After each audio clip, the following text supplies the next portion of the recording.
നമസ്കാരം, ഭാരത് ലൈവിലേക്ക് സ്വാഗതം.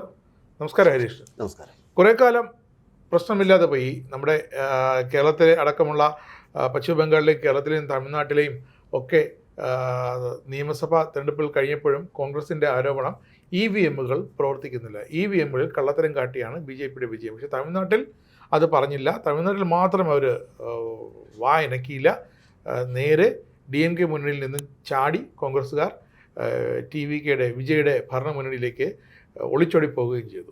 അതിൻ്റെ ആ ഒളിച്ചോടി കോൺഗ്രസും CPMും CPIയും മുസ്ലിം ലീഗും ഒക്കെ ഒരുമിച്ച് ഒളിച്ചോടിയതിൻ്റെ ആ ഒരു ദുഃഖത്തിൽ നിന്നും DMK എന്ന കുടുംബം ഇപ്പോഴും അവർക്ക് ദുഃഖം ഇതുവരെ മാറിയിട്ടില്ല. സങ്കടവും ദുഃഖമൊക്കെ ഇപ്പോഴും അവർ കൊണ്ടു കിടക്കുകയാണ്. അത് എപ്പോഴാണ് ഒരു പക്കയായി തിരിച്ചു കൊത്തുക എന്നത് ദ്രാവിഡ രാഷ്ട്രീയത്തിൽ നന്നായി പറ്റിയവർക്ക് വ്യക്തമായി അറിയാം. അതിൻ്റെ പണി ഇവർക്കൊക്കെ CPMനും CPIക്കും കോൺഗ്രസിനുമൊക്കെ പിന്നാലെ വരുന്നുണ്ട്. അതവിടെ നിൽക്കട്ടെ.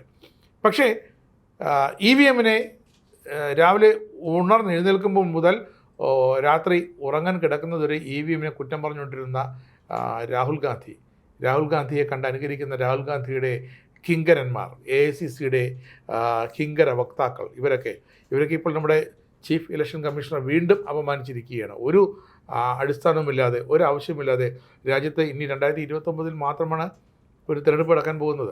അപ്പോൾ ഒരു അടിസ്ഥാനവുമില്ലാതെ അതിനിടയ്ക്ക് പഞ്ചാബിലൊരു സംസ്ഥാന നിയമസഭ തിരഞ്ഞെടുപ്പ് വരുന്നുണ്ട്.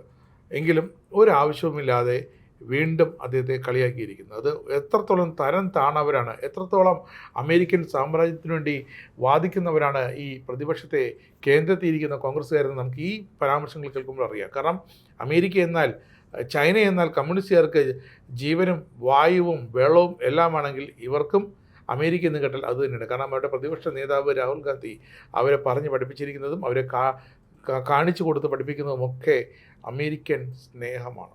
ആയിക്കൊള്ളട്ടെ, അത് നല്ലത് തന്നെയാണ്. പക്ഷേ ഹരികൃഷ്ണ, ഇവിടെ പവൻ ഖേര എന്നൊരു വ്യക്തി അദ്ദേഹത്തിന് ആളാകാൻ വേണ്ടി പറഞ്ഞതാണോ അതോ എന്തെങ്കിലും ഒരു കച്ചിത്തുരുമ്പ് കയ്യിൽ കിട്ടിയിട്ട് പറഞ്ഞാണോ ഇങ്ങനെയൊക്കെ അപവാദങ്ങൾ?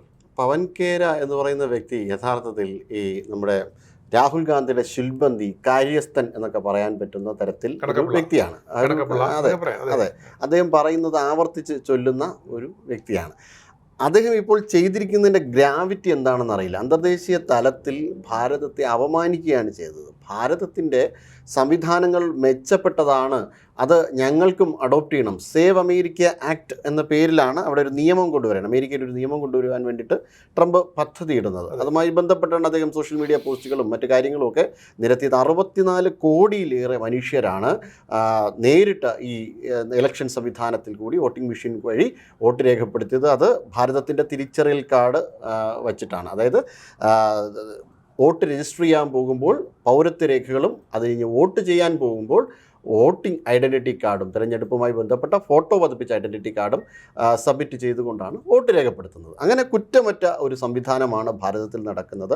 1% താഴെ മനുഷ്യർ മാത്രമാണ് മറ്റ് സംവിധാനങ്ങൾ കൂടി വോട്ട് രേഖപ്പെടുത്തിയത്. അത് നമ്മൾ നിരീക്ഷിക്കുകയാണെങ്കിൽ തീർച്ചയായിട്ടും ലോകത്തിലെ ഏതൊരു രാജ്യത്തിനും ഇത് മാതൃകാപരമായിട്ടുള്ള ഒരു സംവിധാനമാണ് എന്ന് അമേരിക്ക പറയുന്നു. ജനാധിപത്യ രാജ്യം, ഏറ്റവും വലിയ ജനാധിപത്യ രാജ്യം നടക്കുന്ന പുരോഗമനപരമായ സംഭവങ്ങളാണ് ഇതൊക്കെ, EVM വോട്ടിംഗ്. അതെ, അപ്പോൾ അത് അമേരിക്ക അഡോപ്റ്റ് ചെയ്യാൻ തയ്യാറാവുന്നു. ഇതിന് ആസ്പദമായ സംഭവം എന്ന് പറയുന്നത് കുറച്ച് ദിവസങ്ങൾക്ക് മുന്നേ ജ്ഞാനേഷ് കുമാർ ഗുപ്ത, നമ്മുടെ ചീഫ് ഇലക്ഷൻ കമ്മീഷണറായ ജ്ഞാനേഷ് കുമാർ ഗുപ്ത തന്നെ അമേരിക്കയുടെ ഒരു ചോദ്യം ചോദിക്കുകയാണ്, നിങ്ങൾ എങ്ങനെയാണ് ഒരു ഫോട്ടോ പതിപ്പിച്ച ഐഡൻറ്റിറ്റി കാർഡ് പോലും ഇല്ലാതെ ഒരു വോട്ടിലേക്ക് പോകുന്നതെന്ന്. അത് തീർച്ചയായിട്ടും അതൊരു വീണ്ടും വിചാരം അമേരിക്കയ്ക്ക് ഉണ്ടാകുവാൻ കാരണമായി. അതിന് ശേഷമാണ് ഇത്തരത്തിലൊരു പ്രതികരണം ട്രംപ് നടത്തുന്നത്. പക്ഷേ ഭാരതത്തിനെക്കുറിച്ച് ഇങ്ങനെ പോസിറ്റീവായി പറയുമ്പോൾ, ഒരു കാലഘട്ടത്തിൽ ഭാരതത്തിനെക്കുറിച്ച് നല്ലത് പറയുമ്പോൾ ഭരണ പ്രതിപക്ഷ ഭേദമന്യേ അത് സ്വാഗതം ചെയ്യുകയാണ് പതിവ്. ഇന്ന് അതങ്ങനെയല്ല. ഭാരതം ഒരു യുദ്ധത്തിൽ വിജയിക്കുമ്പോൾ, അതായത് ഭാരതത്തിന് നേരെ എന്തെങ്കിലും ഒരു ആക്രമണം നടത്തി ഒരു പ്രത്യാക്രമണം നടത്തുമ്പോൾ അതിൽ നമുക്ക് ശക്തമായ രീതിയിൽ മുന്നേറ്റം നടത്തുവാനുള്ളൊരു സാധ്യത കൈവരുമ്പോൾ അതിനെ കുറ്റപ്പെടുത്തുക, കണക്ക് ചോദിക്കുക, നിങ്ങൾ അവിടെ ആക്രമിച്ചു എന്നതിന് എന്താണ് തെളിവ് എന്ന് ചോദിക്കുക. ഇത്തരത്തിൽ ഉള്ള ആരോപണങ്ങൾ ഇപ്പോൾ ഡിസ്കവറിയുടെ ഡോക്യുമെൻ്ററി വന്നിരിക്കുകയാണ്. അതായത് പാകിസ്ഥാൻ്റെ ആർമി ജനറൽ തന്നെ സമ്മതിച്ചിരിക്കുന്നു, കഴിഞ്ഞ ഈ ഓപ്പറേഷൻ സിന്ദൂറുമായി ബന്ധപ്പെട്ട് നിങ്ങൾ ഒരുപാട് ക്രൂയിസ് മിസൈൽ ഞങ്ങളുടെ നേരെ പതിപ്പിച്ചു, നിങ്ങൾക്കിതുകൊണ്ട് മതിയായി കാണും എന്ന് വിശ്വസിക്കുന്നു, ഇനിയെങ്കിലും യുദ്ധം നിർത്തിക്കൂടെ എന്ന് കാല് പിടിച്ച് ഭാരതത്തിനോട് പറഞ്ഞു എന്ന് ഡിസ്കവറി പുറത്തുവിട്ടൊക്കെയാണ്. ഇവർ ആ സമയത്താണ് കണക്കുകൾ ചോദിച്ചുകൊണ്ട് നടന്നത്. എങ്ങനെ അവിടെ ആക്രമിച്ചതിന് എന്താ തെളിവ്, ഇവിടെ ആക്രമിച്ചതിന് എന്താ തെളിവ്, ഹാഫിസ് സയ്യിദ് ആക്രമിച്ചത് എന്താ തെളിവ്, ഇങ്ങനെ. അതെ, ഇന്ത്യയിലെ പ്രതിപക്ഷം രാഹുൽ ഗാന്ധി അടക്കമുള്ള ഇന്ത്യയിലെ പ്രതിപക്ഷം, ഈ പവൻ ഖേര അടക്കമുള്ള ഇന്ത്യയിലെ പ്രതിപക്ഷം ചോദിച്ചുകൊണ്ടേ നടന്നത് ഈ കാര്യമാണ്. അത് മാത്രമല്ല, ഇദ്ദേഹം ചെയ്ത ക്രൂരതയുണ്ട്. കഴിഞ്ഞ 2 ദിവസങ്ങൾക്ക് മുന്നേ 56 ഇഞ്ച് ബന്ദർ, ചോട്ടാ ബന്ദർ ജൽദി ആവൂ സദൻ മെയിം എന്ന് പറഞ്ഞുകൊണ്ട് നരേന്ദ്രമോദിയെ കളിയാക്കിയാണ്. അത് പാർലമെൻറ്റ് വളപ്പിൽ നിന്നുകൊണ്ടാണ് ഇത്തരത്തിൽ വളരെയധികം അധിക്ഷേപകരമായിട്ടുള്ള പരാമർശവും അതോടൊപ്പം തന്നെ മുദ്രാവാക്യവും അവിടെ വെച്ച് വിളിച്ചത്. എങ്ങനെയാണ് ഒരു കുരങ്ങനെ ഉയർത്തി കാണിച്ചിട്ട് ഭാരതത്തിൻ്റെ പ്രധാനമന്ത്രി, ഇങ്ങനെയാണ് ഭാരതത്തിൻ്റെ പ്രധാനമന്ത്രി പെട്ടെന്ന് സദന്മേ വരൂ, ലോക്സഭയിലേക്ക് വരൂ എന്ന് പറഞ്ഞുകൊണ്ടാണ് ഈ തരത്തിൽ അദ്ദേഹം ഒരു മുദ്രാവാക്യം വിളിച്ചിരിക്കുന്നത്. ഇങ്ങനെ പവൻ ഖേര എന്ന് പറയുന്ന വ്യക്തി രാജ്യവിരുദ്ധമായി, ദേശവിരുദ്ധമായി, ദേശത്തിൻ്റെ പ്രധാനമന്ത്രിയെ വ്യക്തിപരമായി അധിക്ഷേപിക്കുക, രാജ്യത്തിന് ഗുണകരമായി രാജ്യത്തിൻ്റെ സിസ്റ്റത്തിനെ പുകഴ്ത്തുന്ന സമയത്ത് രാജ്യത്തിനെതിരെ സംസാരിക്കുക എന്നൊക്കെ ചെയ്തികൾ കാണിച്ചുകൊണ്ടാണ് ഇവർ മുന്നോട്ട് പോകുന്നത്. ഇത് സാധാരണ ജനങ്ങൾ കാണുന്നു എന്നൊരു ബോധ്യം പോലും ഇവർക്കില്ല എന്ന് തോന്നുന്നു. കാരണം ഇവർ അടിക്കടി താഴോട്ട് പോവുകയാണ് ചെയ്യുന്നത്. ഇതൊക്കെ കൊണ്ട് അതവർ മനസ്സിലാക്കുന്നതേ ഇല്ല എന്നുള്ളതാണ്.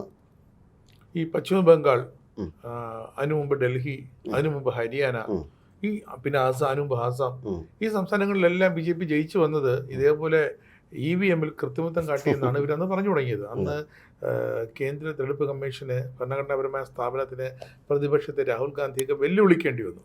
ഒരു തെളിവും സമർപ്പിക്കാനായില്ല, ഒന്നും കാണിക്കാനില്ല. അതേസമയം തെലങ്കാനയിൽ നടന്ന തെരഞ്ഞെടുപ്പിൽ അവർ വോട്ടർപട്ടിക ഉപയോഗിച്ച് വോട്ട് ചെയ്തു. അവിടെയും ഫലം മാറിയൊന്നുമില്ല. അവിടെ തെലങ്കാനയിൽ ബാക്കിയുള്ള EVM ഉപയോഗിച്ച് ചെയ്ത വോട്ടെടുപ്പിൽ ജയിച്ചത് കോൺഗ്രസ് പാർട്ടി തന്നെയാണ്. അതുപോലെ തന്നെയാണ് മറ്റ് തമിഴ്നാട്ടിൽ അവർക്ക് പ്രശ്നമൊന്നുമില്ല. തമിഴ്നാട്ടിൽ ഭരണകക്ഷിയിലേക്ക് അവർ പോയി കഴിഞ്ഞു. അപ്പോൾ അവിടുത്തെ ഇലക്ഷന് പ്രശ്നമില്ല. ചില സംസ്ഥാനങ്ങളിലെ ഇലക്ഷന് മാത്രമാണ്. കേരളത്തിൽ എന്താ പ്രശ്നമുണ്ടോ? കാരണം തമിഴ്നാട്ടിനേക്കാൾ വിജയം കേരളത്തിലാണ്. കേരളത്തിൽ മൃഗീയ ഭൂരിപക്ഷത്തോടെയല്ലേ വി.ഡി. സതീശൻ സർക്കാർ അധികാരത്തിലേറിയത്. എന്തുകൊണ്ട് പറയുന്നില്ല EVM-ൽ ക്രമക്കേട് കാട്ടിയെന്ന്? ശരി, അവർ പറയട്ടെ. 3 BJP MLA-മാർ ജയിച്ചു. ചാത്തന്നൂരും നേമത്തും കഴക്കൂട്ടത്തും EVM-ൽ ക്രമക്കേട് കാട്ടിയെന്ന് പറയാൻ ധൈര്യമുണ്ടോ കോൺഗ്രസ്സുകാർക്ക്? രാഹുൽ ഗാന്ധിക്ക് ധൈര്യമുണ്ടോ? അല്ലേ? എങ്കിൽ അവർ ബാക്കി 102, ഇവിടെ 3 പേരെ ജയിച്ചുള്ളൂ BJP-യുടെ, 102 UDF MLA-മാർ വിജയിച്ചത് എങ്ങനെയെന്നും കൂടി വിശദമാക്കേണ്ടി വരും. അപ്പോൾ അവിടെ അടിസ്ഥാനമില്ലെന്ന് കേരളം തന്നെ കാണിച്ചു കൊടുക്കുകയാണ്. എന്നിട്ടും ഇത്തരത്തിൽ ഈ EVM-നെതിരെ എന്താണ് ഈ ഹേറ്റ് EVM പദ്ധതി കൊണ്ട് ഇവർ ഉദ്ദേശിക്കുന്നത്? Bad workers blame their tools എന്ന് പറയുമല്ലോ. അത് പണി അറിഞ്ഞുകൂടാത്ത ആൾക്കാർ ഈ ഉപകരണത്തെ കുറ്റം പറയുക എന്നതൊരു സ്വാഭാവികമായിട്ടുള്ള ഒരു പ്രക്രിയയാണ്. അതിൻ്റെ ഭാഗമായിട്ടാണ് ഇവരെല്ലാം ചെയ്യുന്നത്. അത് ഇവർ വിജയിക്കുന്ന ഇടങ്ങളിലൊന്നും EVM-ന് പ്രശ്നമില്ല, മറ്റിടങ്ങളിലെല്ലാം ഈ സെലക്റ്റീവ് അംനീഷ്യയാണോ EVM-ന്? അങ്ങനെ അല്ലല്ലോ. എല്ലാ സ്ഥലങ്ങളിലും ഒരേ രീതിയിൽ തന്നെയാണ്. ഇത് EVM ടാമ്പർ ചെയ്യാൻ പറ്റുമെന്ന് പറഞ്ഞു. നിങ്ങളൊന്ന് ടാമ്പർ ചെയ്ത് കാണിച്ചു തരൂ എന്ന് രാഹുൽ ഗാന്ധിയോടല്ലേ ചോദിച്ചത്? ഇദ്ദേഹം തെളിയിച്ച് കാണിക്കാത്തന്തേ? കോടതിയിൽ പോകാൻ പറ്റില്ല, അധിക്ഷേപിച്ച് കോടതി ഇറക്കി വിടും, ഫൈൻ അടിക്കും കോടതി ഇവർക്ക്. അപ്പോൾ ഇങ്ങനെ രാജ്യത്തിൻ്റെ ഇൻസ്റ്റിറ്റ്യൂഷൻസിനെ മുൾമുനയിൽ നിർത്തിക്കൊണ്ട് ഒരു പ്രഷർ ഗ്രൂപ്പായി മാറുകയാണ് ഇവർ ചെയ്യുന്നത്. രാജ്യത്തിൻ്റെ സുപ്രീം കോടതി ഇവർക്ക് വിശ്വാസമില്ല, ഇലക്ഷൻ കമ്മീഷന് വിശ്വാസമില്ല, മറ്റ് രാജ്യത്തിൻ്റെ സുപ്രധാനമായിട്ടുള്ള ഒരു സംവിധാനത്തെയും ഇവർക്ക് വിശ്വാസമില്ല എങ്കിൽ പിന്നെന്തിനാണ് ഇവർ? രാജ്യത്തിൻ്റെ സംസ്കാരത്തെ വിശ്വാസമില്ല, രാജ്യത്തിൻ്റെ ദേശീയ ഗീതത്തെ വിശ്വാസമില്ല. അങ്ങനെ രാജ്യത്തിൻ്റെ മാനബിന്ദുക്കളായ ഒന്നിലും ഇവർക്ക് വിശ്വാസമില്ല. ഇവർക്ക് രാജ്യത്തിനെ കുറ്റപ്പെടുത്തുക, രാജ്യത്തിനെ കളിയാക്കുക, ഇന്ത്യൻ ആർമിയെ കളിയാക്കുക. കഴിഞ്ഞ ദിവസമാണ് ഇപ്പോൾ അപ്പർ സുവർണശ്രീ മേഖലയിൽ ചൈനീസ് അധിനിവേശമുണ്ട് എന്ന് പറഞ്ഞുകൊണ്ട് KC വേണുഗോപാൽ പറഞ്ഞു. ഇന്ത്യൻ ആർമി ജനറൽ അത് തുറന്നടിച്ചതാണ്. ഇത് ഇങ്ങനെ ഒരു പ്രശ്നമേ അവിടെ ഇല്ല, പെട്രോളിംഗ് നടത്തിയതാണ്, ഇവിടെ ഉറപ്പുവരുത്തിയതാണ് എന്നുള്ളത്. മക്മോഹൻ ലൈൻ ഒരു എല്ലാ ആൾക്കാർക്കും മനസ്സിലാവുന്നില്ല. മക്മോഹൻ ലൈൻ വളരെ കൃത്യമായി ഡിമാർക്കേറ്റ് ചെയ്തിട്ടുള്ള ഒരു സംഭവമല്ല. ഇപ്പോൾ ഷിംല കൺവെൻഷൻ്റെ ഭാഗമായിട്ട് 1914 ഷിംല കൺവെൻഷൻ്റെ ഭാഗമായിട്ട് പിന്നീട് മക്മോഹൻ ലൈൻ ഈ വരികയും അരുണാചൽ പ്രദേശൊക്കെ കൂട്ടിച്ചേർന്നതിന് മക്മോഹൻ ലൈന് പിന്നീട് ഈ 40-50കളിൽ ഭാരതത്തിൻ്റെ സ്വാതന്ത്ര്യത്തോടനുബന്ധിച്ച് വരുന്ന സമയങ്ങളിലൊക്കെ ഒരു കൃത്യമായ ഡിമാർക്കേറ്റിംഗ് 1914 തോന്നുന്നു മക്മോഹൻ ലൈൻ വരുന്നത്. അപ്പോൾ ഒരു ഡിമാർക്കേഷൻ വരുന്നു. ആ ഡിമാർക്കേഷൻ ചൈനയ്ക്ക് വലിയ വിശ്വാസമില്ല. പിന്നീട് ചൈന അത് ആവർത്തിച്ച് പറയുകയുണ്ടായി, ഇതിൽ ഞങ്ങൾക്ക് ചൈനയ്ക്ക് ഇതിൽ വിശ്വാസമില്ല, കാരണം അരുണാചൽ അവരുടെ സത്തേൺ ടിബറ്റ് എന്നാണ് അവർ പറയുന്നത്. അതിനും കാരണക്കാരി കോൺഗ്രസ് ആണ്. അതിനും കാരണക്കാരി കോൺഗ്രസ് ആണ്. 1950-കളിൽ ടിബറ്റ് കാല് പിടിച്ച് പറയണം, ഞങ്ങളിലേക്ക് ചൈന അധിനിവേശം നടത്തുവാനുള്ള ശ്രമം നടത്തുകയാണ്, നിങ്ങൾ അതിനെ എതിർക്കണം. അന്ന് ഇന്ത്യ ചൈന ഭായി ഭായി എന്ന് പറഞ്ഞുകൊണ്ട് നെഹ്റു ഇതിനെ തള്ളിക്കളയുകയുണ്ടായി. ഭാരതത്തിന് നടത്തിയ എല്ലാ കാര്യങ്ങളും ചൈനയെ മാറ്റിയിട്ട് ഇന്ത്യയെ UN പെർമനൻ്റ് മെമ്പറാക്കാൻ വേണ്ടിയിട്ട് നിശ്ചയിച്ചതാണ്. ഇന്ത്യയുമായിട്ട് സംഭാഷണം നടത്തി. അന്ന് വിജയലക്ഷ്മി പണ്ഡിറ്റ് ഉൾപ്പെടെയുള്ള ആൾക്കാർ നെഹ്റുവിനോട് പറയുന്നുണ്ടായിരുന്നു UN പോകണം, UN നമ്മൾ സ്ഥിരം മെമ്പർഷിപ്പ് എടുക്കണം എന്നുള്ളതിന്, പെർമനന്റ് മെമ്പർ ആകാനുള്ള എല്ലാ സാധ്യതകളും ഉപയോഗിക്കണം. അന്ന് സാധ്യതയല്ല, അന്ന് ഇന്ത്യക്ക് ഓഫർ കൊടുത്തതാണ്. അപ്പോൾ ഇന്ത്യക്ക് ഓഫർ നിഷ്കരണം തള്ളിക്കളഞ്ഞത് നെഹ്റുവാണ്. ഇങ്ങനെ അതെ, ചൈന അതൊരു തെറ്റായ സന്ദേശം നൽകും എന്ന് പറഞ്ഞുകൊണ്ടാണ് അന്ന് മാറുന്നത്. അങ്ങനെ 1959 ടിബറ്റിനെ ആക്രമിച്ചവർ കീഴടക്കി. അത് തൊട്ടടുത്ത അടി ഇങ്ങ് ഭാരതത്തിന് കിട്ടുമെന്നുള്ളതിനെ കുറിച്ച് ചിന്തിക്കുന്നില്ല. അക്സായ് ചിഹ്നത്തിന് ശേഷമാണ് നഷ്ടപ്പെടുത്തി കളഞ്ഞത്. പക്ഷേ ഇന്ന് അതല്ല അവസ്ഥ. ഇന്ന് നമ്മൾ ഗാൽവാനിൽ, ഈ സുവർണസിരിയോട് അടുത്ത് വരുന്ന ഗാൽവാൻ മേഖലയിൽ നമ്മൾ നടത്തിയ ഐതിഹാസികമായ പോരാട്ടം ചൈനയ്ക്ക് നല്ല ധാരണയുണ്ട്.